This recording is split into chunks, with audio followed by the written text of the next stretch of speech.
This is Richard Gergel. And Antonina Jędrzejczyk.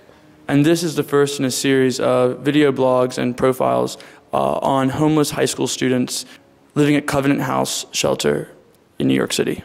Covenant House Youth Shelter on 10th Avenue in Manhattan is just down the street from Times Square. The center houses around 45 male residents and 45 female residents who are between 18 and 21 years old. On an average weeknight, they look like any other group of carefree teenagers, shooting pool, playing basketball, listening to music, gossiping. There's nothing about the scene to suggest they're homeless. Dinner is served at 6 p.m. daily, and after that, most residents head to the gym, which includes a pool table and a basketball court. Most residents don't have the money to afford other activities or even transportation costs, so the gym is a pretty popular destination. 19-year-old Miguel Gabin, a high school junior, has been at Covenant House for 3 weeks after being kicked out of his home by his father. His mom is in a homeless shelter in Pennsylvania. He normally sleeps during this time, so he can study once the halls quiet down. He popped into the gym after just finishing an interview with a long-term housing program for homeless youth. 20-year-old Yvette Alston is one class away from a high school diploma.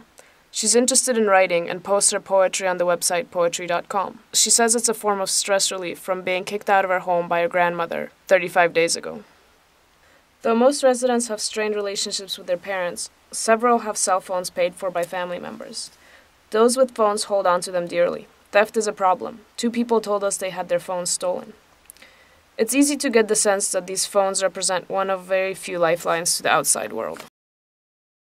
They might look like longtime friends, but most residents at Covenant House stay for only 30 days, at which point Covenant House works to match residents with long-term housing and vocational programs like Job Corps or smaller, privately run youth shelters. Our camera attracted attention quickly. A few pictures turned into a full-fledged photo shoot.